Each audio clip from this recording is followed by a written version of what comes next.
तो hey guys, very special good morning to all of you. आज की class में ना सिंपली क्या करने वाले चीजों को हम जैसे कि एक भंडारा लेके आए हैं। भंडारा का मतलब समझते हो, जब जब बहुत सारे चीज होती हैं एक साथ तो उसको हमारे गांव देहात में भंडारा कहा जाते हैं। तो उसका मतलब एक सभी फार्मूले एक साथ, मतलब केमिस्ट्री का बहुत सारे स्टूडेंट डिमांड कर लेते सर केमिस्ट्री का एक बार फार्मूला लिखवा दीजिए, जैसे फिजिक्स का लिखवाया आपने। तो उस चीज को आज मैं फुलफिल करने वाला हूं। तो आप सब कॉपी और पेन लेके भैया एनर्जेटिक तैयार हो जाओ, क्योंकि एक एक फार्मूला इंपॉर्टेंट है।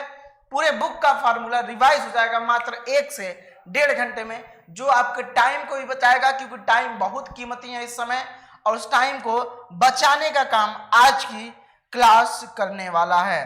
तो रेडी हो? उम्मीद करता हूं बहुत अच्छे से तैयार होगे, रेडी होगे शानदार तरीके से। यस सर, सही हो? जल्दी से बताओ, आवाज दो भाई साहब। अरे भाई ऐसे नहीं चलेगा, आवाज देना पड़ेगा एक बार, ठीक है? जी हाँ, आवाज तो देना पड़ेगा साथियों, आवाज दो जल्दी से सब लोग। ओके ठीक है, बहुत अच्छे। चले आगे। जी हाँ, आगे की तरफ चलते हैं। देखिए, शुरुआत करते हैं आज के क्वेश्चंस का सिलसिला। सर आईपीएल स्टार्ट हो गया था, अब आईपीएल में भिड़ोगे तुम लोग। चलो, एग्जाम भी स्टार्ट हो रहा है। तो बाबू आज का जो क्वेश्चन है, मतलब फॉर्मूला है, बहुत इंपॉर्टेंट है, बहुत बहुत ज्यादा। आज हम एक एक फार्मूले को आगे बढ़ेंगे कैसे करके। देखो यहां पे फार्मूला एक लिखा है हमारा, जरा ध्यान दीजिए। लिखा है ऊर्जा अविनाशी है, मतलब ऊर्जा अविनाशी है। इसका मतलब क्या होता है, यहां पे हम जानेंगे। ऊर्जा अविनाशी का मतलब, देखो ऊर्जा को द्रव्यमान में तथा द्रव्यमान को ऊर्जा में रूपांतरित किया जा सकता है।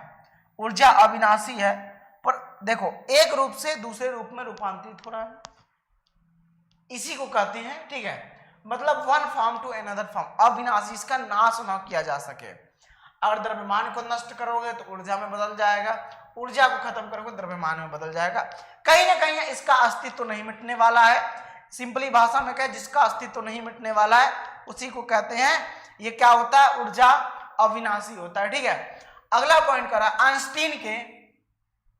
आइंस्टीन के देखो आइंस्टीन के ऊर्जा तुल्यता नियम के अनुसार यम अग्राम द्रव्यमान लुप्त होने पर mc² ऊर्जा उत्पन्न होती है, जहां c जो है प्रकाश का वेग होता है, जिसका 3 × 10 सेंटीमीटर प्रति सेकंड दिया। बट गाइस आप इसको मीटर में अगर लिखते हो तो 3 × 10⁸ मीटर प्रति सेकंड होता है। पॉइंट भी नोट है स्टूडेंट्स, आइंस्टाइन के ऊर्जा तुल्यता संबंध बताया है। ऊर्जा तुल्यता एनर्जी इक्विवेलेंट लॉ ये बताता है कि अगर आप यम द्रव्यमान के क्या करते हैं, यम ग्राम का द्रव्यमान अगर लुप्त होता है तो आप में ऊर्जा जो निकलेगी mc² के बराबर निकलेगी, जहां c भी बता दिया व्हाट इज द c क्या है, बहुत अच्छे से पता चल रहा है। आगे चले। ओके अच्छा, देखो तत्व की बात कर रहा है। तत्व का मतलब क्या होता है, एलिमेंट क्या है, यहां पे हम जानेंगे इस एलिमेंट को। यहां पे हमसे एलिमेंट के बारे में पूछ रहा है, ठीक है? एलिमेंट का मतलब, अच्छा इसके मैं थोड़ा करिया कर दूं क्या, करिया पे ज्यादा बेटर तुम लोग को दिख पाएगा मुझे लगता है। हाँ अब देखो एलिमेंट क्या है। एलिमेंट जो है एक ही, एलिमेंट का मतलब तत्व होता है।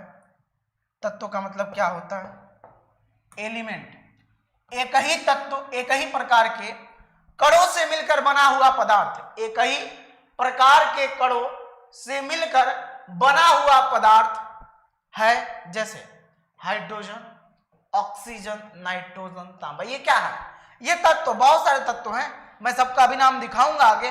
बट इसने कहा एक ही प्रकार के कणों से मिलकर बना हुआ पदार्थ तत्व कहलाता है। मतलब जो तत्व होगा सिर्फ और सिर्फ एक ही प्रकार के पदार्थ से मिलकर बना होगा, उसमें कोई और मिक्सचर्स नहीं होंगे, सिर्फ ओनली एक ही प्रकार के पदार्थ। कुछ समझ में आ रहा है? यस सर समझ में आ रहा है, बहुत बढ़िया से। हाँ अच्छा, फूलो कुमार बहुत अच्छा। बैटल ग्राउंड्स अड्डा पीडीएफ। देखो भाई साहब, ये हो गया। अगला कह रहा परमाणु, जिसको अंग्रेजी में एटम के नाम से जानते हैं, जिसको अंग्रेजी में एटम के नाम से जानते हैं। किसके नाम से जानते हैं? एटम, जिसको हम एटम के नाम से जानते हैं। यह तत्व का सूक्ष्मतम कण है। परमाणु जो होता है, इस तत्व का सूक्ष्मतम सबसे छोटा कण है, जिसमें तत्व के सारे गुण, सभी प्रॉपर्टीज अवेलेबल होते हैं, विद्यमान होते हैं। यह रासायनिक क्रिया में भाग लेता है। मतलब रासायनिक क्रिया में परमाणु भाग लेता, और कोई भाग नहीं लेता है। समझ में आ रहा है? हाँ, ये फार्मूले हैं। अब आ जाओ, परमाणु की संरचना की बात करेंगे।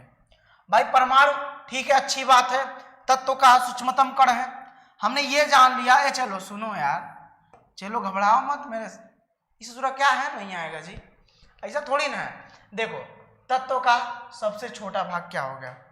तत्व का सबसे छोटा भाग परमाणु हो गया। अब परमाणु भी तो किसी से मिलकर बना होगा, है? ऐसा तो है नहीं परमाणु किसी से मिलकर। परमाणु की जो संरचना की बात करेंगे हम, तो देखो परमाणु 3 प्रकार के कणों से मिलकर बना होता है। क्या होगा? 3 प्रकार के कणों से मिलकर बना होता है, जिन्हें इलेक्ट्रॉन, प्रोटॉन तथा न्यूट्रॉन कहते हैं। जिन्हें इलेक्ट्रॉन, प्रोटॉन तथा न्यूट्रॉन कहते हैं। परमाणु 3 प्रकार से, इलेक्ट्रॉन से बना होगा, प्रोटॉन से बना होगा और न्यूट्रॉन से बना होगा। ठीक है, ये इसके पार्ट हैं, इनसे मिलकर परमाणु बना होता है। इसीलिए कहते हैं तत्व का जो सूक्ष्मतम कण होता है वह परमाणु होता है। समझ में आ रहा? यस सर, समझ में आ रहा है बहुत अच्छे से। और चले आगे, चले बहुत मारेंगे ना उन्हें तुमको। हाँ,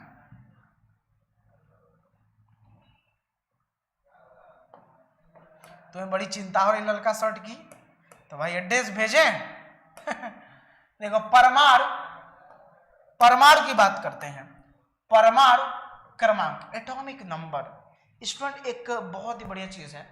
परमाणु में उपस्थित कुल प्रोटॉनों अथवा इलेक्ट्रॉनों की संख्या के बराबर तत्व का परमाणु क्रमांक होता है। यानी अगर परमाणु क्रमांक हमें लिखना है, एटॉमिक नंबर हमें लिखना है, परमाणु क्रमांक अगर लिखना है, तो भाई साहब उपस्थित कुल प्रोटॉनों की संख्या यानी प्रोटॉनों की संख्या के बराबर होगा। या बात करें तो भाई साहब इलेक्ट्रॉनों की संख्या के बराबर होगा।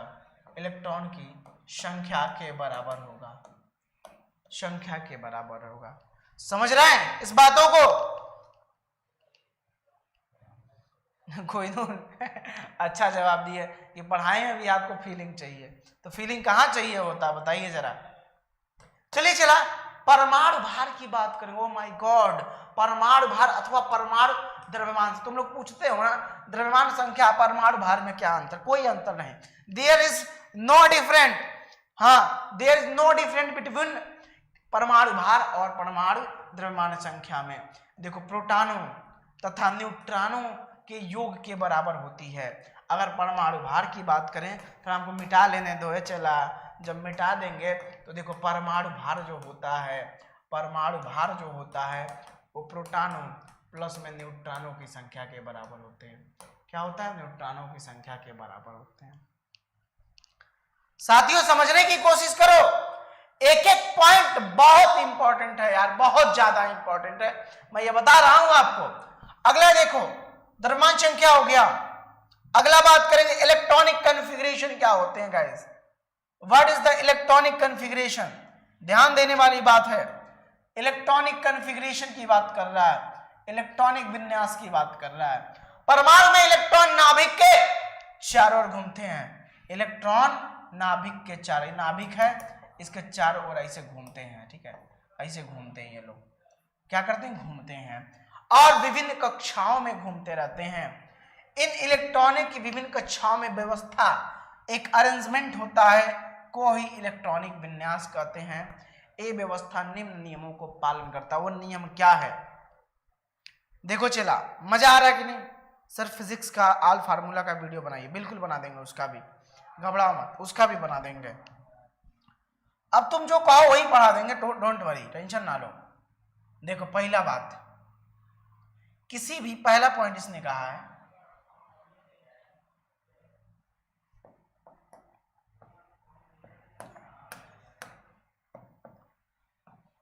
किसी भी कक्षा में इलेक्ट्रॉन की संख्या 2n² हो सकती है। मतलब जहां n नाभिक से कक्ष की संख्या, जैसे मान लो n बराबर 1 2 3 4 5 जो भी हो सकता है, तो 2n² है। अगर n बराबर 1 रखेंगे तो क्या मिलेगा, 2 मिल जाएगा। अगर n बराबर 2 लिखेंगे तो क्या मिलेगा, 8 मिल जाएगा। n बराबर 3 रखेंगे, 3 3 2 18 मिल जाएगा। मतलब किसी परमाणु कक्षक में कितने इलेक्ट्रॉन होंगे यहां से डिसाइड हो रहा है। ये बैठे बैठे यहां से डिसाइड कर रहा है कि क्या होने वाला है, क्या होने वाला है, इसके अंदर क्या होगा। ये बैठे बैठे सिर्फ एक ही फार्मूला डिसाइड कर रहा है। सर स्क्रीनशॉट ले लो बाबू, स्क्रीनशॉट ले लो। अच्छा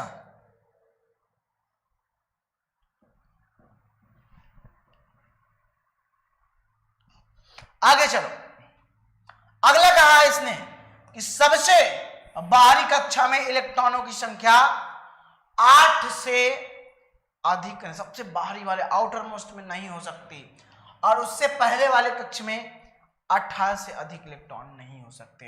ये नियम है, इस नियम को याद रखना पड़ेगा आपको। अगला, बाहर वाले कक्ष में कह रहा है, ध्यान दो कि बाहर वाले कक्ष में 8 इलेक्ट्रॉन तभी हो सकते हैं जब उससे पहले वाले कक्ष में 2n² नियम के अनुसार पूर्णतः भरे रहते हैं।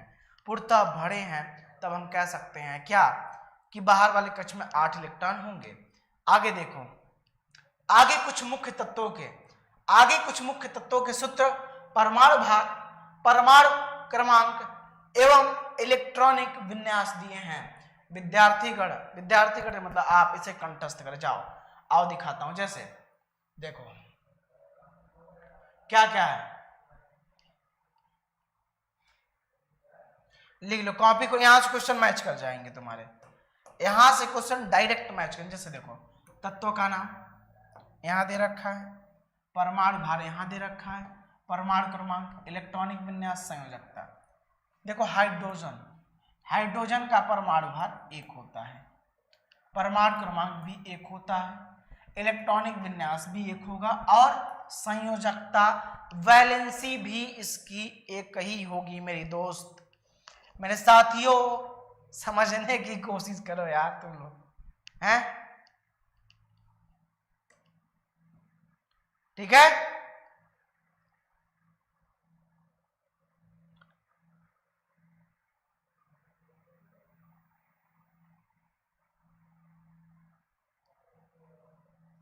ठीक है। अगला देखो, हीलियम क्या है, परमाणु भार 2, परमाणु क्रमांक 2, इलेक्ट्रॉनिक विन्यास 2, संयोजकता इसकी 0 होती है। तो पूछता है कभी कभी कि भाई साहब हीलियम की संयोजकता कितनी होती है। ठीक है, अगर हीलियम का नाभिक की बात नहीं करें, हीलियम, ठीक है। अगले देखो, हीलियम 3 दे रखा, 4 दे रखा है, हीलियम 4 यहां पे दे रखा है, देखने वाली बात है। एक हीलियम जिसका परमाणु क्रमांक 2 है, परमाणु क्रमांक, ये सबका परमाणु क्रमांक, दब परमाणु भार बदल रहा है, यहाँ पे 3, यहाँ पे 4 है। क्यों? ये अलग अलग बातें हैं हीलियम की। जब क्या रहेंगी तो क्या होगा, देखो जब 2 रहेगा और परमाणु भार भी 2 तो संयोजकता 0। जब 2 है, परमाणु क्रमांक 3 है, तब इलेक्ट्रॉनिक विन्यास 2 1 और ये 1 हो जाएगा। तो आप इन चारों को याद रखो। देखो इस चारों को दे रखा है तो इसको याद रखने की जरूरत है। जैसे कि आप जानते हो हीलियम का नाभिक की बात करें, हीलियम के नाभिक की बात करें तो उसका 2He4 होता है। तो कोई बात नहीं, हमें जैसा दिया रहेगा वैसा याद करेंगे। ठीक है जी, जैसा दिया रहेगा वैसा याद करेंगे। आगे आ जाइए कार्बन पर। कार्बन का 12 होता है, 6 होता है, इलेक्ट्रॉनिक विन्यास 2 4 होता है।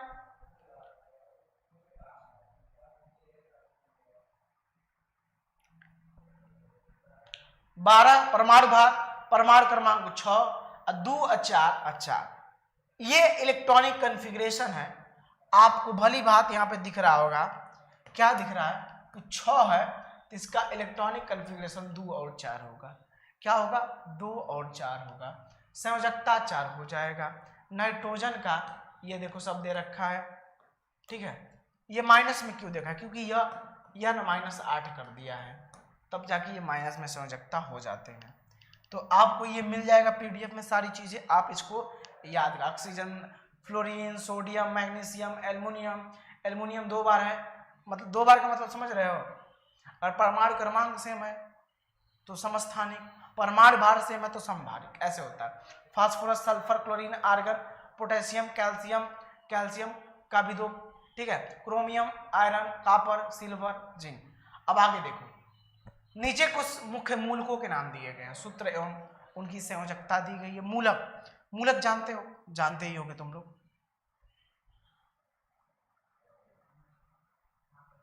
अच्छा देखो, मूलक में कार्बोनेट मूलक,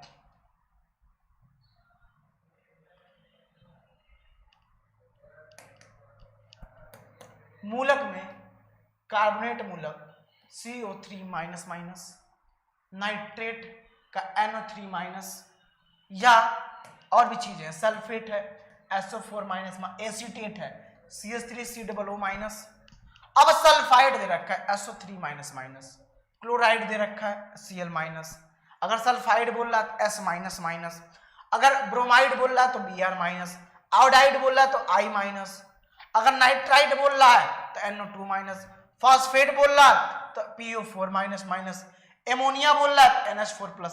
ये डायरेक्ट पूछ सकते हैं स्टूडेंट, ये डायरेक्ट पूछा जाता है ऐसे कि एमोनियम का बताओ, एमोनियम का क्या होगा, तो आपको बताना पड़ेगा। Chlorate ClO3-, oxide O-, oxalate C2O4-, इसका स्याही में भी प्रयोग करते हैं। अब देखो हाइड्राइड H-। अब देखो डाइक्रोमेट की बात करेंगे Cr2O7-, nitride N-। This is मूलक। क्या है?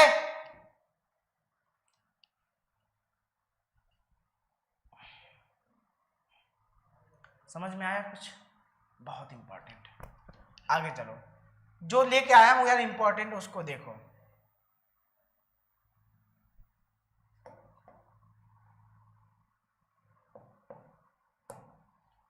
ये इलेक्ट्रॉन, प्रोटॉन तथा न्यूट्रॉन के मुख्य अभिलक्षण क्या है?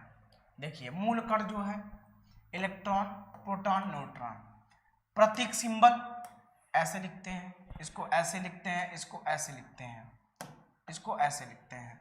आवेश इस पे -1, इस पे +1, इस पे 0।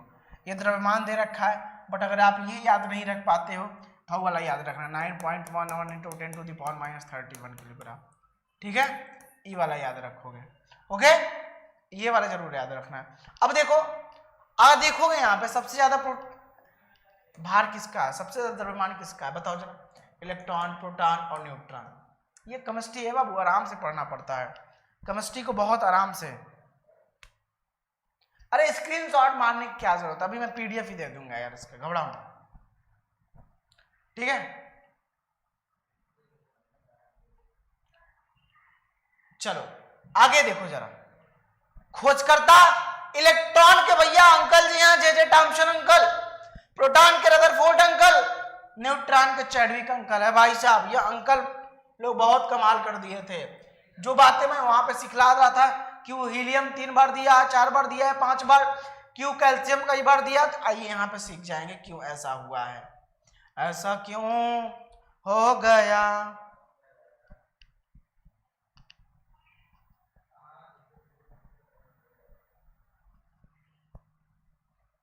रुक जा बाबू, आ रहा है। परमाणु क्रमांक समान तथा परमाणु भार भिन्न भिन्न होता है, उसको कहते हैं क्या? समस्थानिक। अभी मैं आपको बता ही रहा था समस्थानिक के बारे में, अभी मैं आपको कुछ देर पहले ही इंफॉर्मेशन दे ही रहा था। क्या चीज के बारे में? समस्थानिक के बारे में। समस्थानिक में परमाणु क्रमांक समान होता है, इक्वल, सबका परमाणु क्रमांक समान, बट परमाणु भार डिफरेंट डिफरेंट होगा। क्या होगा? Different different. ठीक है, अब देखो हाइड्रोजन के 3 समस्थानिक है, 1H1, 1H2, 1H3। आपको एक चीज नजर आ रहा होगा, इसमें परमाणु क्रमांक 111 ही है, बस परमाणु भार अलग अलग है। कुछ दिख रहा है? कुछ नजर आ रहा है कि नहीं? हाँ, कुछ नजर आ रहा होगा। हाइड्रोजन के 3 समस्थानिक हो गए, ऑक्सीजन के 3 समस्थानिक 8O16, 8O17, 8O18। क्लोरीन के सिर्फ 2 समस्थानिक होते हैं, 17Cl35, 17Cl37। 36 नहीं होता, 37 होता है। कार्बन के 3 समस्थानिक 6, 6, 12, 6, 6, 13 और 6, 6, 14। ये इनके समस्थानिक है गाइस। क्या है? समस्थानिक है। अब देखो बाबू, अगला आओ जरा। समस्थानिकों के साथ कहां से क्वेश्चन पूछता है?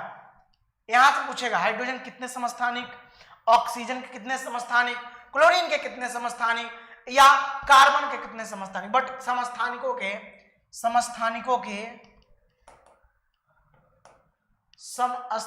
के रासायनिक गुण समान, लेकिन भौतिक गुण बहुत important, very very important question, very very important. समस्थानिकों के रासायनिक गुण की बात करेंगे। देखो, रासायनिक गुण समान होते क्या? अगर परमाणु क्रमांक समान, समस्थानिक में परमाणु क्रमांक समान होता है, इसलिए रासायनिक गुण समान होते हैं। तो एक बात यहां पे निकल के आती है कि रासायनिक गुण किस पे डिपेंड करता है, तो आप सीधा जवाब दोगे परमाणु क्रमांक के। क्या जवाब दोगे? क्या जवाब दोगे? कि जो रासायनिक गुण होता है मेरे दोस्त, वह परमाणु क्रमांक पे डिपेंड करता है। अब परमाणु भार डिफरेंट डिफरेंट है, इसका मतलब क्या हुआ? इसका मतलब साफ साफ दिख रहा है। पॉइंट 1, पॉइंट 2 में क्या है कि जो परमाणु भार पे है, परमाणु भार पे क्या डिपेंडेंट है? परमाणु भार पे डिपेंडेंट है आपका, परमाणु भार पे भौतिक गुण। क्या है? भौतिक गुण। भौतिक गुण डिपेंडेंट करता है। Do you know guys? This is clear? आवाज आनी चाहिए। हाँ, परमाणु भार पे किस पे डिपेंडेंट है? भौतिक गुण डिपेंडेंट है परमाणु भार पे। Yes sir.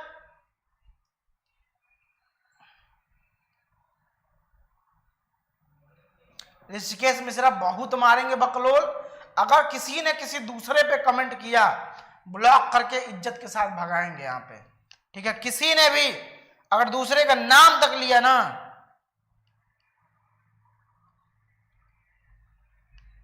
ओके, आ जाओ। अब देखना, गुण समान असमान होते हैं। रेडियो एक्टिव गुण भी भिन्न भिन्न होते हैं। आवर्त सारणी में एक तत्व के समस्थानिकों को एक ही स्थान दिया गया है। चलो, ये समस्थानिक में क्या क्या क्वेश्चन बन सकते थे मैंने बता दिया। अगले पॉइंट पे चलेंगे, समभारिक। समभारिक की बात करेंगे। ठीक है, इसमें क्या क्या क्वेश्चन बनेंगे आपको फिर सिखाता हूं। आज देखो इसमें क्या क्या क्वेश्चन बनेंगे। देखो, समभारिक, परमाणु भार समान, यहाँ परमाणु भार समान होगा। अब परमाणु क्रमांक भिन्न भिन्न होते हैं, उसको हम समभारिक कहते हैं, उसको हम समभारिक कहते हैं। ठीक है, अब देखो Ar के कैल्शियम समभारिक है। जैसे देखो, इसका परमाणु क्रमांक अलग अलग है, देख रहे हो, बस इसके परमाणु भार 40 40 40, मतलब आर्गन, पोटेशियम और कैल्शियम, दे आर द समभारिक। समभारिक क्यों है? क्योंकि 18 आर्गन, इसका परमाणु भार 40, 19 पोटेशियम, इसका परमाणु भार 40, अब 20 कैल्शियम, इसका परमाणु भार 40। मतलब साथियों समझना, यहां पे एक बात तो क्लियर है, एक बात तो क्लियर है, अगर परमाणु भार बराबर है तो समभारिक में ही आएगा। समस्थानिक में सिर्फ परमाणु क्रमांक वाले आते हैं। क्या आते हैं? सिर्फ परमाणु क्रमांक वाले। समझ रहे हो?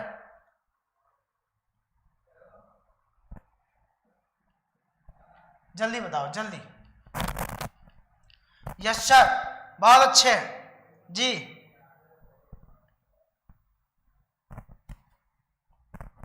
आगे चलते हैं ना।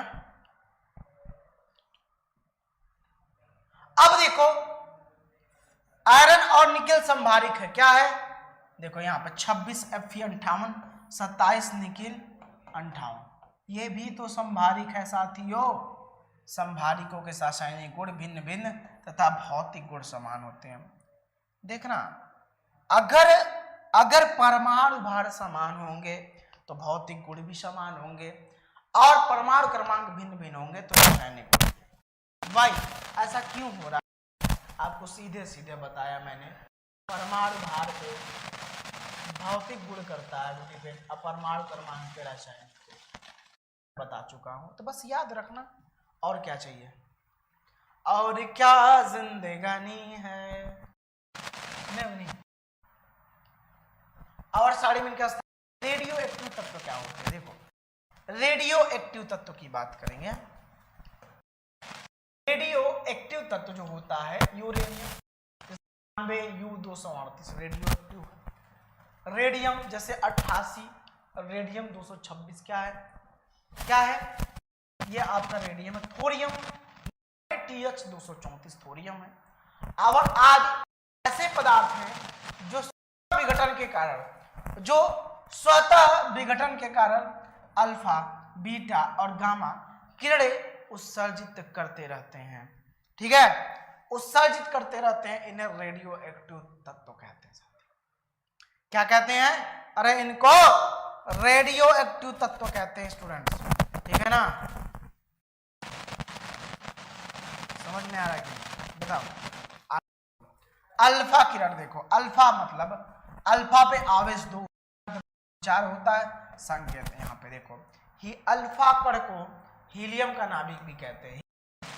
हीलियम का नाभिक, हीलियम का नाभिक भी कहते हैं, नाभिक भी कहते हैं, ठीक है। हीलियम का नाभिक 2He4, 2He4 कहते हैं। This is the right. Beta किरण क्या होगा, आवेश -1 है, संकेत -1 E पर 0 है, क्या है, E पर 0 है, ठीक है। तो याद रखिए बीटा कण ये हो गया। बीटा कण को ऐसे लिखते हैं। गामा किरण, इसमें तो न तो आवेश होता है न ही द्रव्यमान होता है। इन किरणों के मतलब इसमें पूछता है कभी कभी गामा के बारे में, तो गामा में न तो आवेश न, इसमें इन किरणों के वेग और भेदन क्षमता का क्रम दिया। वेग देखो सबसे ज्यादा वेलोसिटी किसका होगा, यहाँ पे दिख रहा है साफ साफ, अल्फा है, फिर बीटा है, फिर गामा है, ठीक है। अब देखो अल्फा बीटा भेदन क्षमता की बात कर दिया, ठीक है। ये वेग और भेदन क्षमता ये है। आयनित करने की क्षमता जस्ट उल्टा होता है, क्योंकि आयनित करने की क्षमता अल्फा की ज्यादा होती है। उसके बाद देखो वेग व भेदन क्षमता सबसे ज्यादा किसका होता है, सबसे ज्यादा होता है आपका गामा का, देखो गामा का। बट आयनित करने की क्षमता जो होता है, आयोनाइज तोड़ने की क्षमता, आयनित करने की क्षमता अल्फा की सबसे ज्यादा होती है, फिर बीटा की, फिर गामा की। जस्ट चेंज है, क्या है, जस्ट उल्टा है।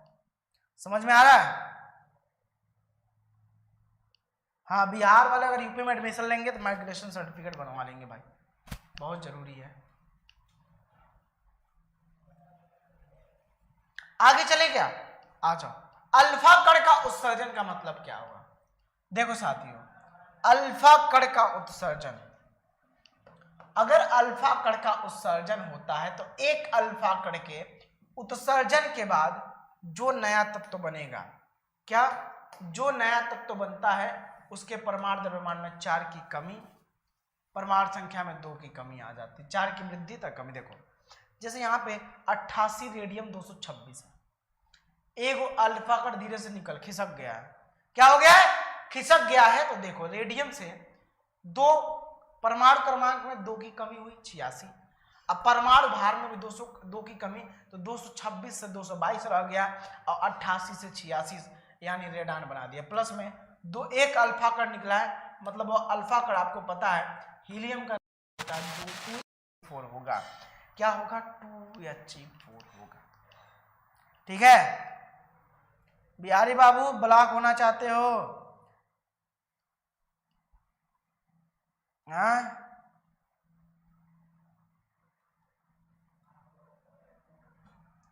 आगे चले।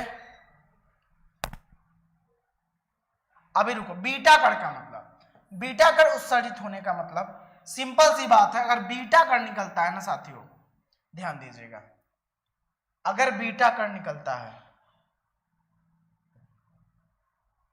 अगर बीटा कण निकलता है तो सिंपल सी बात है, देखो 90 से 91 हो गया, हाई 234 से 234 है। प्रोटेक्टिनियम जो बना है, थोरियम से प्रोटेक्टिनियम जो बना है, मतलब बीटा कण का मतलब यही होता है -1 e⁻²। ठीक है। गामा कण उत्सर्जन होता है द्रव्यमान परमाणु संख्या दोनों में, मतलब एटॉमिक वेट और एटॉमिक क्या नंबर में कोई चेंजिंग नहीं होती है। ओके बहुत अच्छे से, बहुत अच्छे समझ में आ रहा होगा ना। रेडियो एक्टिव तत्व का अर्धआयकाल वाला, ये तो बहुत मैंने इसको न जान के अब रहने दो, जो मैंने तरीका बताया वो जानोगे तो बहुत अच्छा रहेगा। ठीक है, नाभिकीय विखंडन जान लो। नाभिकीय विखंडन, टूटना, नाभिक का टूटना भाई साहब उसको कहते हैं नाभिकीय विखंडन। किसी भारी नाभिक को दो मध्य वाले नाभिकों में टूटना, जैसे 92 यूरेनियम 235 है, न्यूट्रॉन की बमबारी कर दी, 0N1 न्यूट्रॉन आ गया। अब देखो क्या बन गया, 56 बेरियम 141, 36 क्रिप्टॉन 92, साथ में 3 गो न्यूट्रॉन निकला है, अब 200 मेगा इलेक्ट्रॉन वोल्ट, यार बहुत ज्यादा होता है मेगा इलेक्ट्रॉन वोल्ट। अगर इसे वोल्ट ऐसे चेंज करोगे ना जूल में, तो 1.6 × 10⁻⁻19 से गुणा कर सकते हो। मतलब ये जानो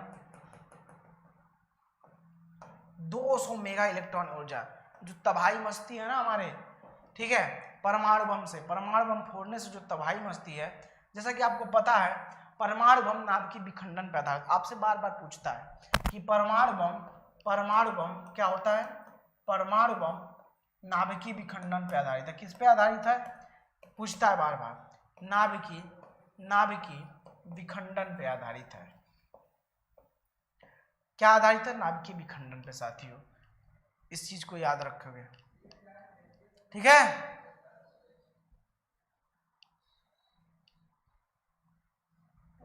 आगे चले डायनामाइट। चलो बाबू आ जाओ, देखो नाभिकीय संलयन में क्या होगा, जुड़ेगा, सिंपल सी बात है यार, नाभिकीय संलयन में दो हल्के हल्के नाभिक जुड़ेंगे, नाभिकीय संलयन में दो हल्के हल्के नाभिक जुड़ेंगे। यहाँ देखो दो हल्के नाभिक जुड़े, साथ में यहाँ पे ऊर्जा निकली, ढेर सारी ऊर्जा निकली, तो इसको कहते हैं नाभिकीय विखंडन संलयन। ठीक है, यस सर।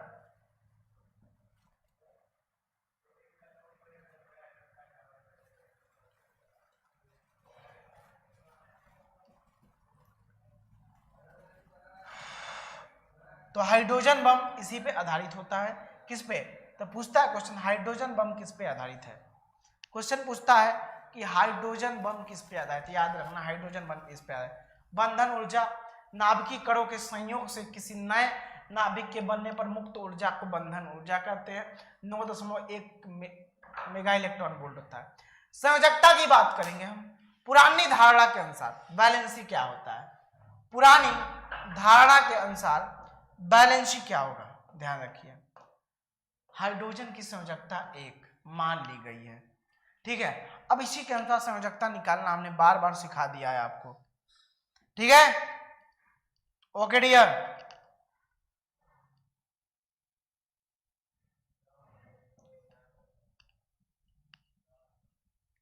संयोजकता निकालना आसानी से सिखाया हूं, इसकी यहाँ पे कंफ्यूजन की जरूरत नहीं है। अगला, पदार्थ का अणु भार, पदार्थ के एक अणु का भार के बराबर होता है। पदार्थ गैस का अणु भार एनटीपी पर गैस के 22.4 HL, सुनो, लीटर आयतन का भार होता है। गैस का अणु भार बराबर 2 गुणे वाष्प घनत्व होता है। साथ में अवोगैड्रो संख्या देखो, पदार्थ के 1 ग्राम अणु भार में अणुओं की जो संख्या होती है जो कि 6.023 इंटू 10⁻23 होती है, इसे 1 मोल भी कहते हैं। 1 मोल में कितना होंगे परमाणु? आप देखो 6.023 इंटू 10⁻23 होती है भाई साहब। समझ सकते हो कितनी बड़ी संख्या हुई? सोचो कितनी बड़ी संख्या ये होगी। 6.023 इंटू 10⁻23।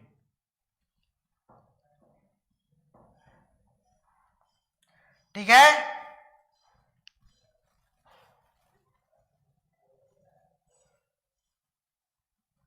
देखो सिंपल सी बात है, आपको मेहनत तो करनी पड़ेगी, बिना मेहनत के कुछ होने वाला है नहीं है। क्या है कि नहीं आएगा यार, ये क्या है? कुछ नहीं है। तुल्यांकी भार निकालना सीख लोगे। तुल्यांकी भार के हमने 2 वीडियो दिए हैं, अगर चाहो तो देख सकते हो, लगाया भी हूं 2 वीडियो को, वह देख लेना तुम। ठीक है, तुल्यांकी भार के, तुल्यांकी भार किसी तत्व का वह भार जो H2 के 1 ग्राम भार से, ऑक्सीजन के 8 ग्राम भार से तथा Cl2 के 5 ग्राम भार से प्रयोग करते हैं। इस तरह नहीं समझो, अभी आगे देखना।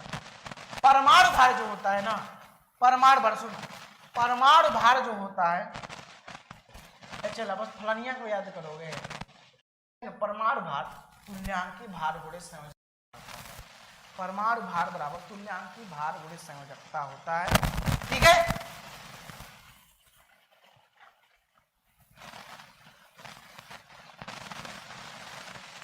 मैंने तुम्हें अम्ल का तुल्यांकी भार सिखाया था ना, बकलोल पढ़ नहीं रहे, सब मजा लेना है, ज्यादा मजा आएगा। भी एग्जाम आ रहा है ना, घबराओ मत, जो नहीं पढ़ेगा मजा आएगा अच्छे से।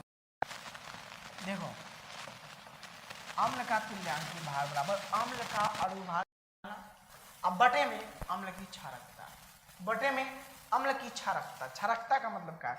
जितना H हो, HCl में क्षारकता 1 होगी, HNO3 में 1 होगी, CH3COOH में 1 होगी, H2SO4 में 2 होगी, H3PO4 में 3 होगी। क्षारकता मतलब जितने H+ होंगे, जितने H+ होते हैं उसी को अम्ल की क्षारकता कहते हैं, उसी को अम्ल की क्षारकता कहते हैं। क्या? अम्ल की क्षारकता कहते हैं। क्या कहते हैं? क्षारकता। भार बराबर क्षार का अणु भार बटे में क्षार की अम्लीयता।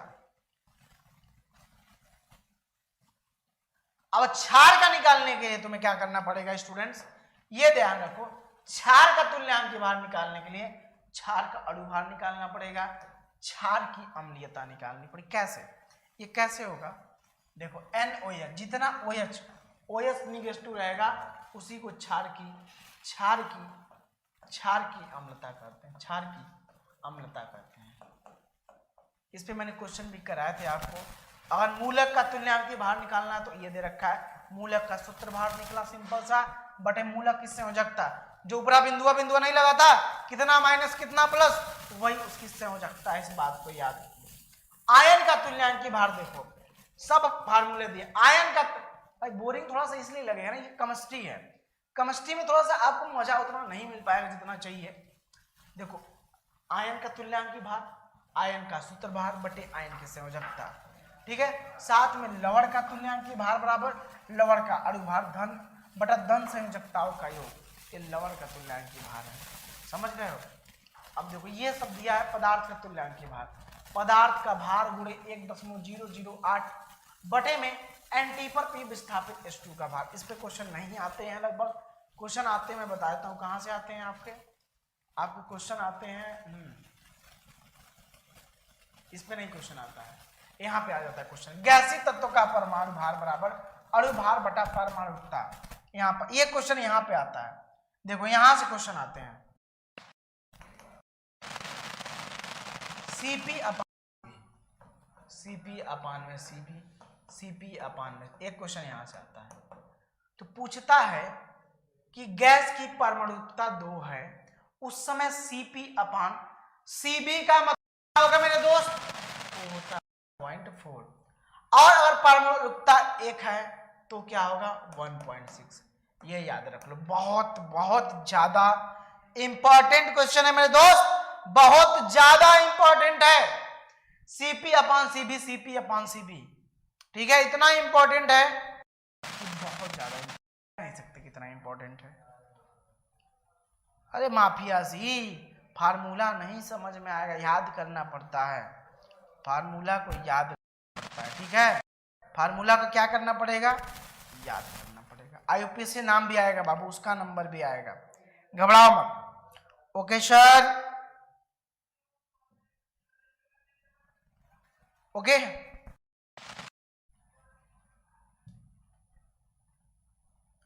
इसका मैं क्या करूंगा, इसका आप पीडीएफ भेजने वाला हूं, क्या करने वाला हूं, पीडीएफ, पीडीएफ से देख के आप सुनो, इसका मैं पीडीएफ भेजने वाला हूं, पीडीएफ से देख के आप सभी फार्मूले को क्या करोगे, प्रैक्टिस करोगे, आज प्रैक्टिस करोगे, क्या प्रैक्टिस, इससे बाहर तुम्हारे केमिस्ट्री में फार्मूले से नहीं आएगा, ठीक है, इससे बाहर तुम्हारे फार्मूले नहीं आएंगे। अच्छा पूछ लो जो भी पूछना है। गुरुजी मेरा एडमिट कार्ड नहीं डाउनलोड हो जाएगा बाबू, डाउनलोड कर लो जाके।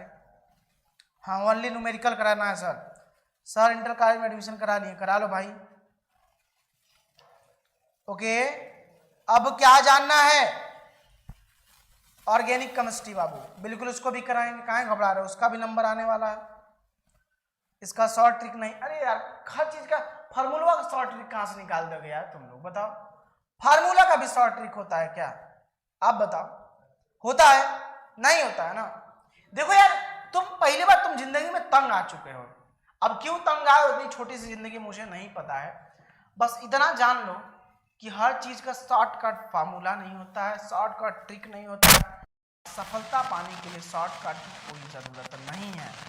आपको अगर आगे बढ़ना है तो मेहनत करना पड़ेगा, जज्बा रखना पड़ेगा, बिना जज्बा के कुछ। मेरा देखो तबीयत एक लगभग 2 हफ्ते से खराब, फिर भी पढ़ा रहा हूँ ना तुम लोग को, कभी कहा मैं नहीं पढ़ाऊँगा तुम लोग को, फिर भी पढ़ाते हैं, क्यों पढ़ाते हैं, क्योंकि मुझे पता है मेहनत करेंगे तो आप सब भी मेहनत करोगे और आगे बढ़ोगे। इसमें बहुत सारे क्वेश्चन देखो, मैं दिखा भी देता हूँ क्या क्या इसमें देखो कितना कुछ दे रखा है, कुछ दे रखा है, एक एक फार्मूला कहीं से भी ले सकते हो, एक एक फार्मूला दे रखा है, देख रहे एक एक फार्मूला है, सब मैं लेकर आया हूँ आज, एक एक फार्मूला विलियन से लेकर विलियता तक, कोई ऐसा फार्मूला नहीं है जो छूट जाए इसका, कोई ऐसा फार्मूला नहीं इसका, समझ रहे हो। ओके गुरुजी हमको बुखार दवा लो जल्दी से, कोई तबीयत नहीं खराब करेगा इससे।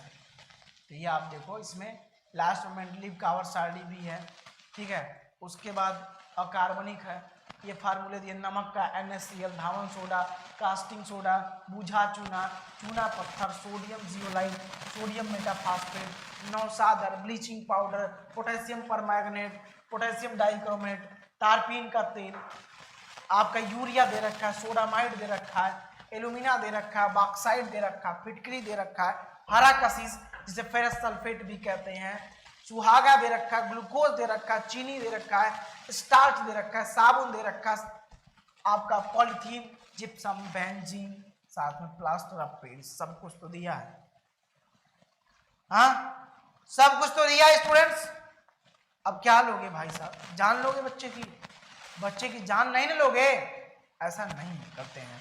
आगे देखो कार्बनिक यौगिक की बात किया है, कार्बन से बने तत्व यौगिक, इनमें कार्बन की संयोजकता 4 और समचतुष्फल की प्रकृति पूछता है, कभी कार्बन की प्रकृति पूछ देता है आपसे, कभी कभी कार्बन की प्रकृति पूछता है, तो समचतुष्फल प्रकृति की होती है। 2 संयोजकताओं के बीच का कोण पूछ देता है, 109 डिग्री 28 मिनट होता है, क्या होता है 109 डिग्री 28 मिनट होता है। ओके समझ रहे हो, यहां से कितने क्वेश्चन, कार्बन की संयोजकता पूछता है, ये प्रकृति पूछता है, 2 संयोजकताओं के बीच का कोण बहुत इंपॉर्टेंट है जानना, हाइड्रोकार्बन, कार्बन और हाइड्रोजन से मिलकर बने यौगिक को हाइड्रोकार्बन कहते हैं, ये 2 प्रकार के होते हैं, संतृप्त हाइड्रोकार्बन, जिसको एल्केन कहते हैं। असंतृप्त हाइड्रोकार्बन, देखो चित्र जानते हो एल्केन का, एल्केन, एल्कीन, एल्काइन, तीन चीजें होती है। Alkane, alkene, alkyne. देखो एल्केन फार्मूला यहाँ पर दे रखा है, CnH2n प्लस में 2 एल्केन का है। अब एल्कीन का CnH2n होता है, एल्काइन का CnH2n माइनस 2। बहुत नॉर्मल सा डिफरेंस है, बाकी आपको फार्मूले याद हो जाएंगे। क्या होगा? बहुत नॉर्मल सा डिफरेंट है, ठीक है, बहुत नॉर्मल सा डिफरेंस है इन दोनों तीनों में, एल्केन, एल्कीन, एल्काइन। n बराबर क्या है? नंबर ऑफ 1 2 3 4 जो नंबर रखना रख दो, ठीक है। एथ में प्रोब्यूटेक, ठीक है, पेंटेक्स, आपको ये सब आपको याद करना पड़ेगा। एक IUPAC मैंने वीडियो दिया है, आपको अगर नहीं देखे हो तो IUPAC वीडियो सर्च कर लेना, ठीक है। IUPAC नाम से मैंने वीडियो दिया है, ओके। उस क्वेश्चन पहले आप फार्मूला आज याद करो।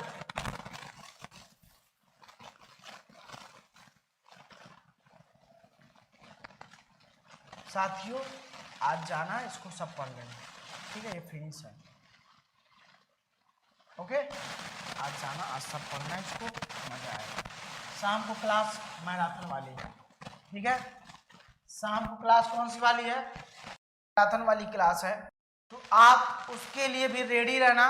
मोबाइल को चार्ज करके क्या करोगे? मोबाइल को चार्ज करके रेडी रहोगे, मजा आएगा साज को, ठीक है।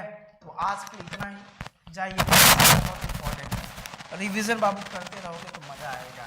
तो ऑल द बेस्ट, जय हिंद, जय भारत। देखो सब लोग कम से कम 10 घंटे से 12 घंटे पढ़ो। एक बात सुन लो मेरा, सब लोग कम से कम 10 से 12 घंटे डेली पढ़ो, चाप के 12 घंटे पढ़ाई करो डेली, 10 से 12 घंटे पढ़ाई। क्या करोगे? 10 से 12 घंटे डेली पढ़ाई करोगे, इसमें कोई दिक्कत नहीं होनी चाहिए, ठीक है। 10 से 12 घंटे पढ़ाई, अगर नहीं पढ़ पाते हो तो तुम कुछ नहीं कर पाओगे, ठीक है। हाँ, नहीं पढ़ पाते तो कुछ नहीं कर पाओगे स्टूडेंट, आप जान लो। इसमें 10 से 12 घंटे पढ़ाई बहुत इंपॉर्टेंट हो गई, ठीक है। तो बाय बाय, फिर मिलेंगे नेक्स्ट क्लास में। जय हिंद, जय भारत।